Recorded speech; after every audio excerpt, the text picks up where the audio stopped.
بسم اللہ الرحمن الرحیم۔ السلام علیکم دوستو، ایک اور اسلامی واقعے کے ساتھ حاضر خدمت ہوں۔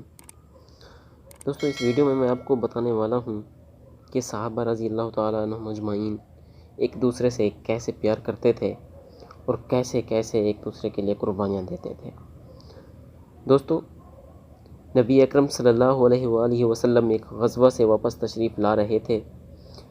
رات کو ایک جگہ قیام فرمایا اور ارشاد فرمایا کہ آج شب کو حفاظت اور چوکیدارہ کون کرے گا؟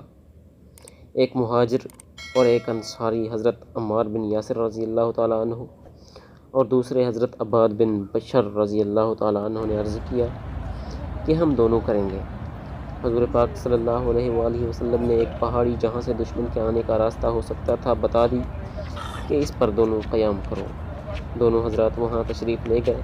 وہاں جا کر انصاری نے مہاجری سے کہا کہ رات کو 2 حصوں میں پر منقسم کر کے ایک حصہ میں آپ سو رہیں، میں جاگتا رہوں، دوسرا حصہ میں آپ جاگیں، میں سوتا رہوں، کہ دونوں کے تمام رات جاگنے میں یہ بھی احتمال ہے کہ کسی وقت نیند کا غلبہ ہو جائے اور دونوں کی آنکھ لگ جائے۔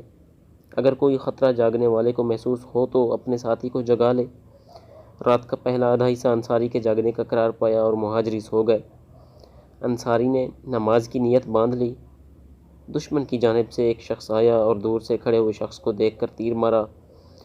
جب کوئی حرکت نہ ہوئی تو دوسرا اور پھر اسی طرح تیسرا تیر مارا اور ہر تیر ان کے بدن میں گھستا رہا اور یہ ہاتھ سے اس کو بدن سے نکال کر پھینکتے رہے۔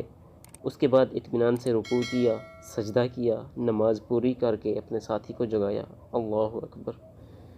وہ تو ایک کی جگہ 2 کو دیکھ کر بھاگ گیا کہ نامعلوم کتنے ہوں، مگر ساتھی نے جب اٹھ کر دیکھا تو انصاری کے بدن سے 3 جگہ سے خون ہی خون بہہ رہا تھا۔ مہاجری نے فرمایا، سبحان اللہ، تم نے مجھے شروع ہی میں نہ جگا لیا۔ انصاری رضی اللہ تعالیٰ عنہ نے فرمایا کہ میں نے ایک سورہ جس کا نام سورہ کہف ہے شروع کر رکھی تھی، میرا دل نہ چاہا کہ اس کو ختم کرنے سے پہلے رکوع کروں۔ اب بھی مجھے اس کا اندیشہ ہوا کہ ایسا نہ ہو کہ میں بار بار تیر لگنے سے مر جاؤں اور حضور صلی اللہ علیہ وآلہ وسلم نے جو حفاظت کی خدمت سپرد کر رکھی ہے وہ فوت ہو جائے۔ اگر مجھے یہ اندیشہ نہ ہوتا تو میں مر جاتا، مگر سورہ ختم کرنے سے پہلے رکوع نہ کرتا۔ دوستو، یہ تھی ان حضرات کی نماز اور اس کا شوق کہ تیر پر تیر کھائے جائیں اور خون ہی خون ہو جائے، مگر نماز کے لطف میں فرق نہ پڑے۔ ایک ہماری نماز ہے کہ اگر مچھر بھی کاٹ لے تو نماز کا خیال جاتا رہے۔ بھیڑ کا تو پوچھنا ہی کیا۔ یہاں ایک فقہی مسئلہ بھی اختلافی ہے کہ خون نکلنے سے ہمارے امام یعنی امام اعظم کے نزدیک وضو جو ہے وہ ٹوٹ جاتا ہے، امام شافعی کے نزدیک نہیں ٹوٹتا۔